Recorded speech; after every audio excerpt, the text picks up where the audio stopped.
لله رب العالمين والصلاة والسلام على أشرف الأنبياء والمرسلين سيدنا محمد وعلى آله وصحبه أجمعين أما بعد اللهم لا علم لنا إلا ما علمتنا إنك أنت العليم الحكيم اللهم أخرجنا من ظلمات الجهل والوهم إلى أنوار المعرفة والعلم اللهم علمنا ما ينفعنا وانفعنا بما علمتنا وزدنا علما واجعلنا ممن يستمعون القول فيتبعون أحسنه وأدخلنا برحمتك في عبادك الصالحين آمين. Hadirin sekalian jamaah yang saya muliakan, alhamdulillah malam hari ini Allah memberikan kita kesempatan kembali untuk hadir dalam rangka melanjutkan pembacaan kitab-kitab yang kita baca setiap malam Jumat.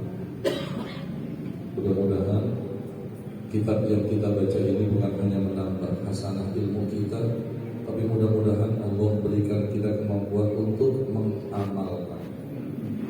Jadi kalau ada perintah tadabbur dalam Al-Quran, maka hal yang sama juga ada perintah tadabbur dalam hadis. Iya. Jadi jangan hanya sekedar baca Quran, karena Nabi sendiri mengatakan kam min qari wal Qur'anu yal'anu. Berapa banyak orang yang baca Quran, ternyata Quran melaknat si pembacanya. Kenapa? Karena ketika dia membaca, dia tidak melanjutkan untuk tadabbur. Mestinya kan membaca, berusaha memahami. Kalau tidak bisa dengan sendiri, karena punya ilmu, maka belajar dengan guru. Berusaha untuk memikirkan, berusaha untuk menghayati, berusaha untuk mengamalkan. Yang terakhir adalah membela Al-Quran. Itu yang disebut dengan tadabbur. Afala yatadabbaruna al-Quran. Quran dan hadis sama, dua-duanya itu wahyu Allah. Wa ma yantiqu 'anil hawa in huwa illa wahyu yuha. Apa yang diucapkan Nabi, apa yang dilakukan Nabi itu wahyu juga. Ya, wahyu juga. Tidak mungkin Nabi itu bersabda melakukan sesuatu itu karena hawa nafsunya, bukan, tapi itu karena wahyu juga. Makanya harus membaca, memahami, memikirkan, menghayati, mengamalkan, yang terakhir membela. Kira-kira kita sudah sampai tingkatan mana? Baik Quran dan hadis. Apa sekedar baca? Maka kalau hanya sekadar baca, maka harus ditingkatkan memahami. Dan malam hari ini kita sedang memahami beberapa hadis. Kalau sudah memahami, nanti memikirkan, kemudian menghayati, sekaligus mengamalkan, dan yang terakhir membela. In tansurullaha yansurkum wa yusabbit aqdamakum. Nah, di dalam hadis ini ada sesuatu yang ternyata tidak bertentangan dengan ilmu pengetahuan. Yang pertama adalah bersin, ya. Bahasa Jakartanya bangkis, betul ya? Bangkis, ya. Itu ketika terjadi reaksi, ya. Itu kelenjar-kelenjar di bagian dalam hidung kita bereaksi aktif, ya. Jadi orang-orang yang punya kelemahan dalam akalnya, kemudian punya gangguan disebut disebut dibisiki oleh alam bawah sadar. Itu kalau dia masuk rumah sakit, ya, itu nanti yang pertama dia diberikan suntikan supaya kelenjarnya itu bergerak. Itu biasanya kalau kelenjarnya itu tidak bergerak, maka dia susah berpikir. Maka ketika dia datang ke psikiater, yang pertama psikiater itu hanya tanya dia, siapa nama kamu? Terus untuk menjawab nanya aja, untuk menjawab nama itu biasa agak lama. Baru dijawab. Coba tulis nama kamu. Tulis nama kamu. Ini orang yang sudah keganggu. Tulis nama kamu. Itu untuk menulis nama itu perlu waktu lama. itu mulai terganggu. Nah, salah satunya itu disuntik supaya kelenjarnya itu bergerak. Laki-laki itu kelenjarnya bergerak. Bersin itu mengaktifkan kelenjar-kelenjar katanya di sini sudah mulai mati. Makanya bersin itu nikmat. Karena bersin itu nikmat, karena menghidupkan kelenjar yang sudah mati, hampir mati, maka orang yang bersin disunahkan oleh Rasulullah. Alhamdulillah. Bisa bayangkan kalau ada orang yang kepingin bersin, kemudian gak jadi-jadi, kan agak beda. Enggak, ini benar. Nauzubillah ya. Makanya betul fabi ayyi ala'i rabbikuma. Karena bersin itu nikmat, ya. Maka yang bersin itu di hadis ini disunahkan, bukan wajib. Jika mengucapkan bismillah, mengucapkan alhamdulillah wajib, bukan wajib, sunnah. Yang sunnah saat bersin mengucapkan alhamdulillah. Nah, karena yang bersin itu mengucapkan alhamdulillah, maka sunnah juga bagi yang mendengar, bukan wajib juga. Apa itu sunnah? Idza fa'alahu yusabu. Apabila dikerjakan atau dibaca, maka yusabu, mendapatkan pahala. Wa idza tarakahu, dan apabila ditinggal, dia tidak baca, la yu'aqabu, tidak mendapatkan siksa, karena kan hukumnya sunnah. Cuma dia akan kehilangan sunnah Rasul. Ini yang pernah saya katakan, begitu banyak cara orang masuk surga. Itulah umat Nabi Muhammad, dimudahkan masuk surga. Sampai bersih dan bangun tidur aja bisa masuk surga. Bayangkan, belum ngapa-ngapain, bangun tidur, duduk. Itu sunnah Nabi. Bapak yang sudah di atas kepala 70, ya, itu jalankan sunnah Nabi saat bangun tidur. Jadi saat bangun tidur kita bisa masuk surga karena ada beberapa sunnah Nabi. Yang pertama, duduk, kemudian mengusap bekas tidur yang ada di wajah.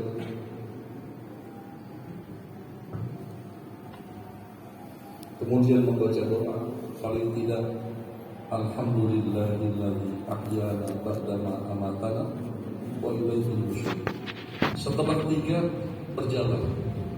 Banyak orang yang ketika bangun tidur dia tidak melakukan sunnah Nabi. Padahal asupan oksigen ke otaknya itu sudah mulai berkurang saat dia tidur. Begitu bangun tidur dia langsung bangun, jalan, jatuh. Banyak orang seperti itu. Kenapa? Karena asupan oksigen itu berkurang.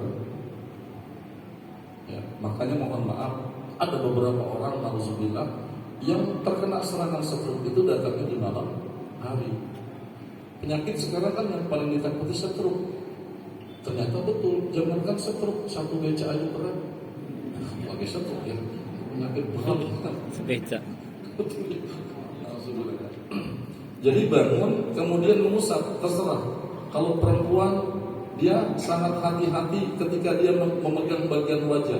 Perempuan itu sangat hati-hati ketika memegang bagian wajah. Takut wajahnya kendor. Boleh diusap ke atas, boleh ke bawah. Kemudian baca doa. Ya, ini belum nyala baca doa. Kemudian maka hilanglah ikatan setan. Yang salah satu kodin. Ternyata ketika kita tidur, setan itu mengikat kita dengan salah satu kodin, dengan 3 ikatan, persis seperti pocong. Di ujungnya diikat, di tengahnya diikat, di kakinya diikat. Setiap orang yang tidur, maka iblis itu mengikat dengan 3 ikatan. Jika dilakukan apa yang dianjurkan Rasul, maka 3-3-nya itu lepas. Yang pertama duduk, kemudian mengusap wajah, menghilangkan bekas tidur, kemudian baca doa, lepas ikatan yang pertama, kemudian wudhu, lepas ikatan yang kedua, kemudian sholat 2 rakaat, lepas ikatan yang ketiga. Kita bisa bayangkan jika ada seorang yang mengaku umat Nabi Muhammad bangun tidur tidak mengerjakan sunnah-sunnah Rasulullah. Ya. Jadi bangun tidur bagaimana? Duduk dulu, apa? Duduk dulu, kemudian mengusap, kemudian baca doa, kemudian berwudu. Kalau misalnya memang harus wajib mandi, nah, kemudian sholat 2 rakaat. Bisa sholat sunnah wudu, bisa sholat sunnah fajar. Berarti 3 ikatan. Nah, yang ada kaitannya dengan hadis ini yang pertama adalah bersin. Apa? Sunnahnya bagi yang bersin, alhamdulillah. Yang mendengar sunnahnya sunnah. Apa yang mendengar? Yarhamukallah. Jika yang bersin istri kita, begitu istri kita mengatakan alhamdulillah, maka kita jawab yarhamukillah. Yarhamukillah. Bersin lagi, dia mengucapkan alhamdulillah, maka kita balas yahdikallah. Bersin lagi yang ketiga, alhamdulillah yashfikallah. Semoga Allah menyembuhkan penyakit Anda. Bersin lagi, kirimin sanak lu. Sebab kata Nabi kalau udah lebih dari 3 namanya penyakit. Kalau sudah ada lebih 3 namanya penyakit. Lebih dari 3 soalnya. Bayangkan bagaimana umat Rasulullah itu gak disayang sama Rasulullah.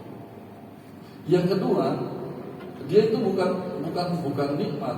Tasawuf itu minasyaitan. Tasawuf itu menguap. Tahu menguap? Menguap. Ya, apa kalau menguap? Ini. Ya. Ini salah satu yang Nabi gak pernah menguap sepanjang hidupnya. Ini begitu hebatnya Rasulullah. Menguap itu siapa? Fa'inna fa'ammat tasawufu minasyaitan. Menguap itu dari syaitan. Makanya Nabi itu sepanjang hidupnya tidak pernah mimpi sampai mengeluarkan sperma dan tidak pernah menguap. Nabi lam yahtamil qattu toha mutlaqan abada wa ma tafa'aba. Tafa'ab makna tafa'ab, makna tafa'ab menguap. Lam yahtamil qattu toha mutlaqan abada. Yang pertama, Rasulullah toha itu Nabi Muhammad. Ya. Lam yahtamil toha. Siapa toha? Nama Nabi Muhammad. Nabi Muhammad itu dia tidak pernah mimpi sampai mengeluarkan sperma. Tidak pernah. Gak pernah mimpi mandi basah. Jika ada orang yang mengatakan bahwa Rasul pernah mimpi basah, apa bedanya dengan orang biasa? Kalau mimpi itu berarti namanya berjubungan. Saya tanya nih, ngerti gak mimpi basah? Itu sebelum keluar sperma pasti mimpi dulu gak? Jangan so imut, ngerti kan pasti. Ini ngerti kan? Enggak, mohon maaf, ini maksudnya supaya kita tahu bahwa Nabi itu gak tercela sedikit pun. Sebelum keluarkan sperma sampai koitus itu keluar, menyembuhlah dia sperma tersebut. Di situ puncaknya kenikmatan. Cuma segitu nikmat itu. Sudah selesai keluar, selesai, gitu kan?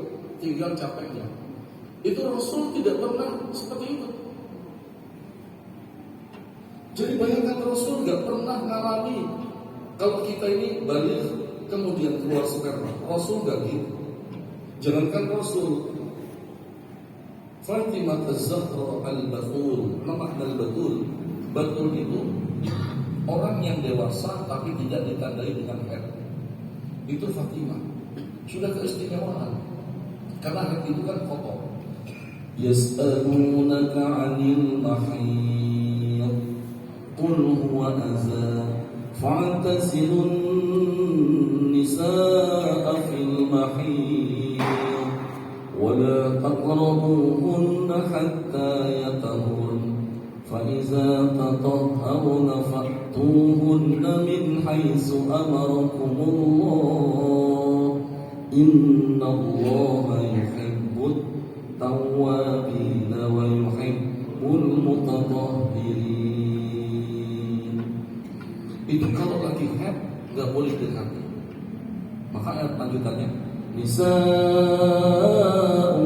harsul lakum. Istrimu itu seperti ladang. Kalau tidak dalam keadaan haid, seorang istri itu layaknya seperti ladang yang boleh kita garap sesuai dengan bisa kita. Bagaimana cara garapnya? Fattu harfakum anna syi'tum. Silakan pacullah ladangmu sesuai kesenangan kamu. Itu istri. Udah halal semuanya. Tetapi ketika ketika istri itu haid, yas'alunaka 'anil mahiyid, mereka ya Muhammad bertanya kepadamu tentang haid. Qul huwa adza, haid itu darah kotor. Sampai anak Rasulullah itu tidak mengeluarkan darah kotor. Makanya gelarnya adalah Fatimah al-Batul, Fatimah yang tidak pernah haid. Itu anaknya. Kalau istri kita haid, semua sama kan gitu. Ada masa-masa di mana kita tidak boleh ya, berjima dengan istri yang sedang haid. Selainnya itu dibolehkan. Karena perintahnya fa'tazilun nisaa fil mahid. Iktazala itu dulu di zaman Nabi, banyak orang-orang yang takut istrinya masih menyusui anaknya, takut hamil. Jadi banyak sahabat yang ketika sedang menyusui anaknya masih kecil, takut kalau hamil lagi. Maka mereka datang kepada Rasul dan bertanya tentang KB. Jadi dulu sudah ada KB, tapi KB-nya itu apa? Mereka mengatakan, kunna na'zilu ya Rasulullah, kami ini mengeluarkan, mohon maaf, sperma kami, nutfah kami tidak di dalam vagina isi kami, tapi kami keluarkan di luar agar tidak jadi. Apakah boleh? Maka Rasul mengatakan dibolehkan untuk menjaga kehamilan. Itu namanya dengan uzlah. Itu dibolehkan ketika puncak-puncaknya, maka mohon maaf, nutfah tersebut dikeluarkan bukan di tempatnya tapi di luar untuk menjaga kehamilan. Kenapa? Karena Allah juga berpesan kepada kita, wal yakhshal ladzina law taraku min khalfihim dzurriyyatan di'afan. Hendaknya kita ini takut, orang-orang yang takut kepada Allah khawatir kalau kita meninggalkan anak-anak dan generasi di belakang kita, dzurriyyatan di'afan, generasi yang lemah. Nah sekarang ternyata ada istilah stunting. Tahu stunting? Sekarang tuh ada istilah stunting. Stunting itu bayi umur 1 sampai dengan 5. Jadi tingginya kurang. Itu namanya stunting, bayi yang tingginya kurang. Karena bayi itu 1 sampai 2 tahun kesenangannya ada di mulut. Ini semua dokter tahu. Bayi 1 sampai 2 tahun kesenangannya di mana? Cuma di sini. Nangis dia macam-macam. Kasih mulutnya, puting susu ibunya, diam kan? Itu memang udah begitu fitrahnya. Wal walidatu yurdi'na hawlaini kamilaini liman arada an yutimma radha'a.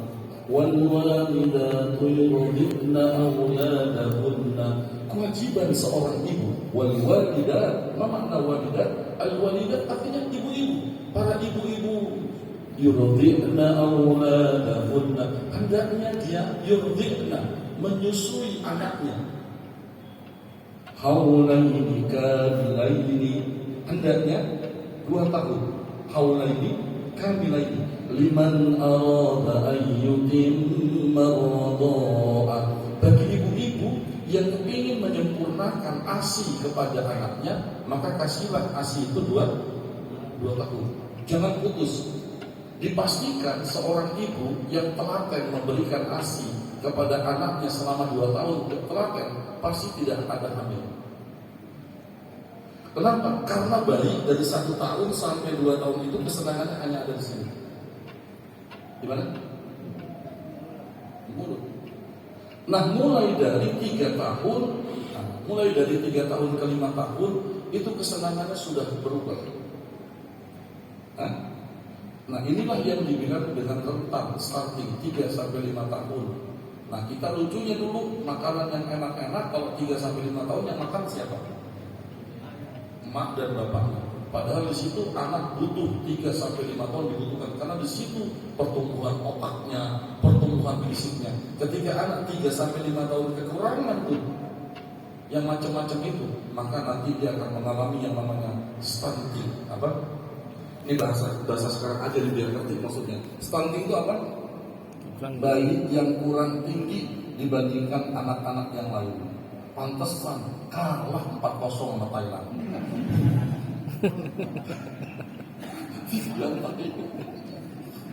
Ada satu yang kiri, saya pikir orang Jawa, nggak tahu orang Inggris. orang Korea juga ya.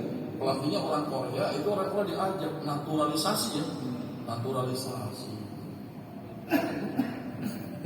Jadi perlu juga kita tahu. Ya. Baik. Yang kedua, Nabi itu dia bukan hanya tidak pernah mimpi, tandanya tadi sama saya al-batul.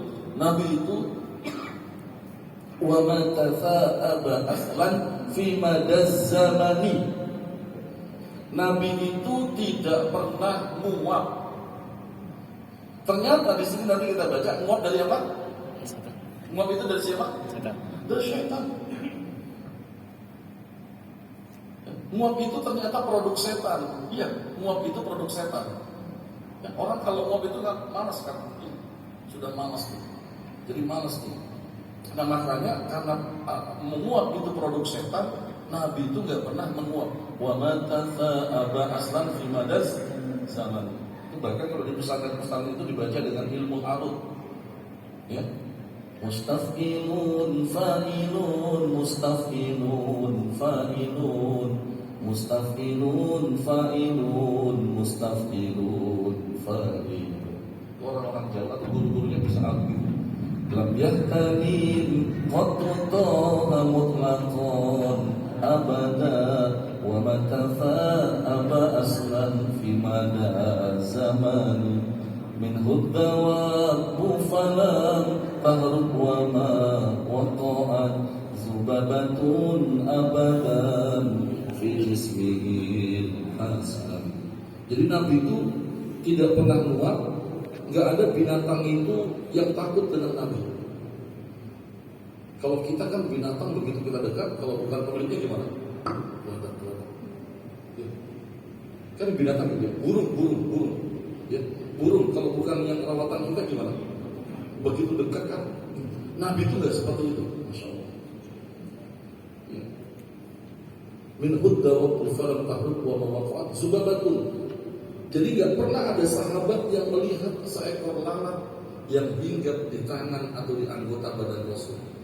Tidak pernah ada sahabat yang melihat seekor lalat yang menempel, yang hinggap. Jadi bagaimana Rasul? Karena lalat itu kan sebenarnya kotor. Ya. Dia selalu mencari tempat yang kotor.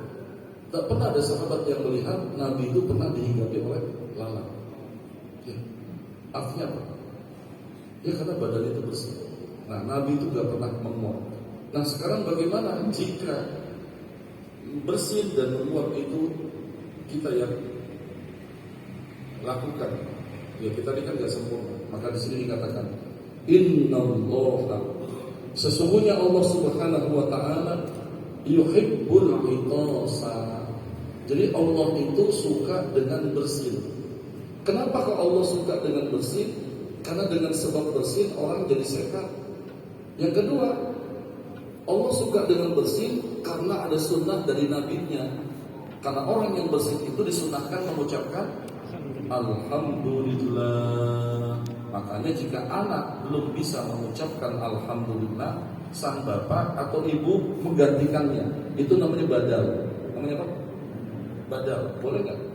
Ya, badal itu boleh dalam ibadah. Badal haji, badal umroh. Nah ini anak kita kebetulan kita kepingin menghidupkan sunnah Nabi. Belum ngerti.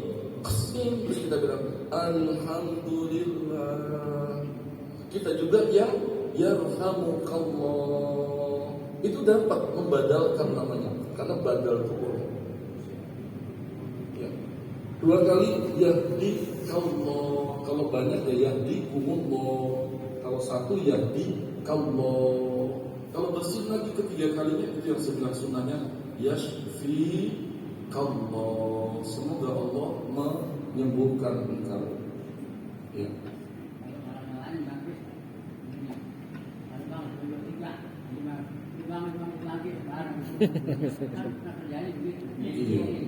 Iya, kalau yang berkis banyak, untung ada di Munahusoro. Ada alaika, alaikumah, alaikum. Itu aja kita gambrengin. Ya sama juga Allahumma gfir lahu. Kalau 2 Lahumma. Kalau banyak Lahumma. Makanya kan di Mekah tuh kita nggak pernah tahu berapa jumlah mayat di depan, tapi kita bisa tahu gara-gara ada koma. Ingat ini, karena setiap sholat itu ada koma. Menandakan sholat itu berjamaah ada koma. Sholat wajib komatnya nggak boleh ditukar. Allahu Akbar, Allahu Akbar, asyhadu an la ilaha illallah. Nggak ada komat yang lain kecuali Allahu Akbar, Allahu Akbar. Sedangkan sholat sunnah komatnya macam-macam. Sholat sunnah komatnya as-sholatu jami'ah rahimakumullah. Nggak boleh orang sholat wajib udah komat, imamnya baca lagi sholatul jami'ah rahimakumullah. Itu komat sholat sunnah. Itu namanya sayang. Ya saya kan bilang imam tapi maju sholatul jami'ah rahimakumullah. Bang itu komat sunnah bang. Kalau sholat mayat tergantung mayatnya. Kalau mayatnya perempuan as-sholatu 'alal mar'ati yarhamukumullah. Itu biasanya kalau di Mekah kan gitu ya. As-sholatu 'alal amwat mautani amwat. Jadi banyak. Bukan cuma satu, jadi banyak. As-sholatu 'alal amwat yarhamukumullah. Berarti imamnya memimpin sholat jamaah dan jamaahnya banyak. Berarti doanya nanti Allahumma ighfir lahum. As-sholatu 'alal amwat wat-tifli. Berarti jamaahnya mayatnya banyak ditambah dengan seorang anak bayi yang belum balik karena doanya kan beda, bukan Allahumma ighfir lahum. Jadi memang semuanya itu sudah diajarkan oleh Rasulullah. Tinggal bagaimana kita ngikutin sunnah Nabi. Ini yang dikatakan makanya menuntut ilmu itu wajib. Ya. Jadi kalau memang banyak tadi itu bersin. Yarhamukumullah. Apa? Yarhamukumullah. Langsung saja yarhamukumullah.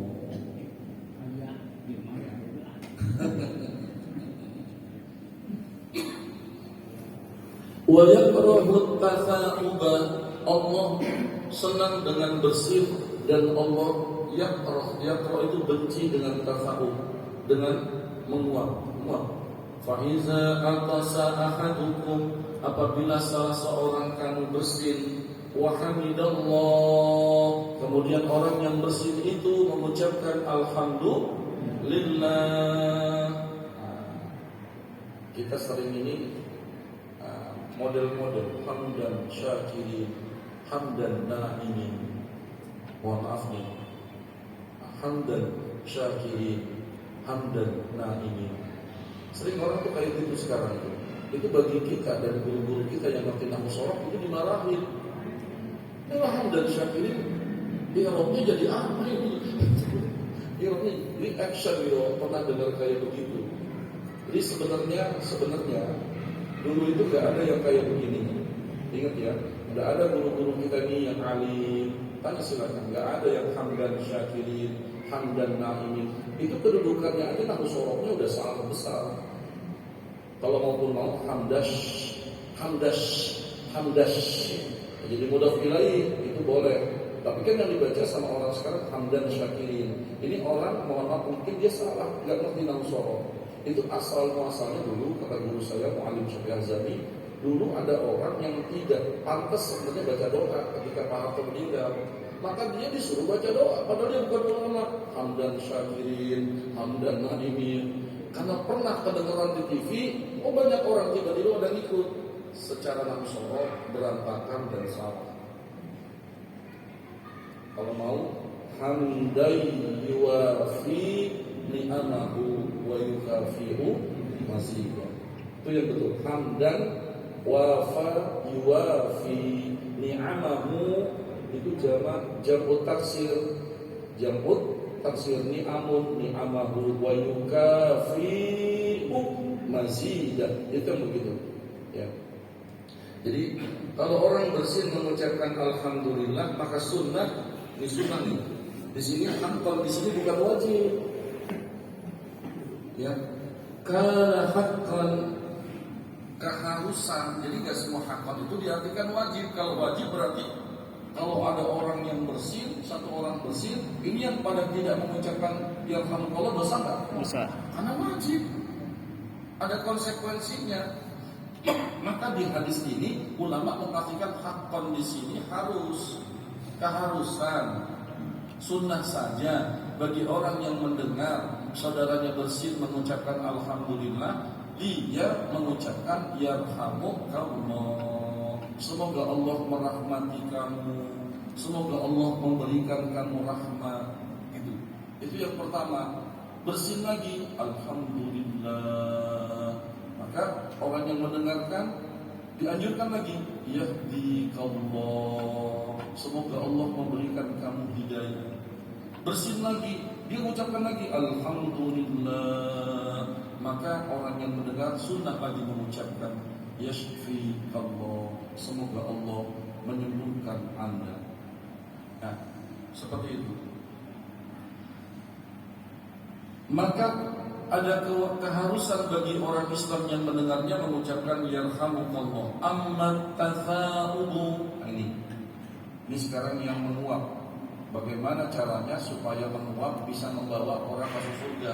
Kan gitu, cuma menguap. Bayangkan, jadi jangan dianggap amal-amal yang besar itu yang bisa menyebabkan orang masuk surga. Enggak. Syurbatu ma'in min baghin likalbin aqur athmarat dukhul al-jannah. Syurbatu ma, apa artinya syurbatu ma? Seteguk air. Syurbatu ma'in, seteguk air. Syurbatu ma'in, seteguk air. Min baghin, dari seorang pelacur. Baghin itu enggak benar kan? Orang yang zalim. Min baghin likalbin aqur, untuk seekor anjing yang sedang kehausan. Asmarat dukhulal jannah, maka seteguk air itu bisa menyebabkan wanita tersebut masuk surga. Bisa jadi orang yang ini menguap, terus dia jalanin sunnah Nabi, man ahya sunnati faqad ahabbani. Siapa yang jalankan sunnahku berarti cinta kepadaku. Siapa yang cinta kepadaku maka pasti bersamaku di surga. Itu juga kan sunnah Nabi. Nah ternyata sedangkan menguap itu fa innama huwa minasyaiton. Ternyata menguap itu berasal dari syaitan. Fa iza tafa'aba ahadukum, oleh sebab itu jika salah seorang kamu menguap, falyaruddahu mastata'a, maka tahanlah. Makanya tidak boleh orang lagi menguap langsung takbiratul ihram. Nah, ini takbiratul ihram itu bukan mengangkat tangan. Mengangkat tangan itu sunnah, sedangkan takbiratul ihram itu Allahu Akbar. Bisa bayangkan dia lagi menguap sholat subuh jamaah takbiratul ihram sambil menguap, kira-kira rusak ya? Pasti. Nah nggak boleh tuh. Allahu Akbar itu nggak boleh diganti Allahu Kabir, nggak boleh. Allahu Kabir tidak boleh. Atau baknya ditambah dengan alif Allahu Akbar, nggak boleh. Berarti kalau orang menguap Allahu Akbarnya berubah kan? Nah karena berubah maka dia meninggalkan salah satu rukun sholat. Jika meninggalkan salah satu rukun sholat, man taraka ruknan muta'ammidan batalat sholatu. Siapa yang meninggalkan satu rukun maka sholatnya batal. Kecuali kalau dia menambah rakaatnya. Rakaat tadi yang tinggalkan rukun dianggap lagho, maka dia menambah. Itu pun kalau dia ingat di rakaat kedua dia ingat, waduh saya tadi nggak sujud, gitu kan? Saya tadi tidak sujud, sujudnya kurang satu kali. Itu tambah dengan satu rakaat lagi, menambah yang tadi rukunnya, rakaatnya nggak ada sujud. Nanti sebelum salam ditutup dengan sujud dua kali, namanya sujud sahwi. Nah, bagaimana cara menahannya? Baik, karena menahan, maka sebagian ulama mengatakan tahan yang pertama bukan dengan tangan tapi dengan menutup mulut. Bukan dengan tangan dulu, dengan ini. Tahan. Falyaruddahu mastata'a. Karena di sini tidak diajarkan, tidak dicontohkan itu nahannya pakai tangan atau pakai apa kan? Jadi yang pertama itu nahan sesuai kesanggupan. Yang pertama tahan supaya tidak terbuka. Intinya menguap itu jangan sampai mulut terbuka. Karena nanti kalau mulut kita terbuka dan dilihat oleh syaitan, maka dhahika syaitanu minhu, sebab kita menguap, kemudian mulut terbuka, di situ setan terbahak-bahak. Setan itu terbahak-bahak atau dhahika itu tertawa. Ya, setan itu pakai berapa? Kalau nggak kuat juga tutup. Kan kadang-kadang nggak kuat tuh, tetap terbuka kan? Tutup supaya setan itu tidak melihat mulut kita yang terbuka. Ada yang mengatakan dengan tangan kanan, ada yang mengatakan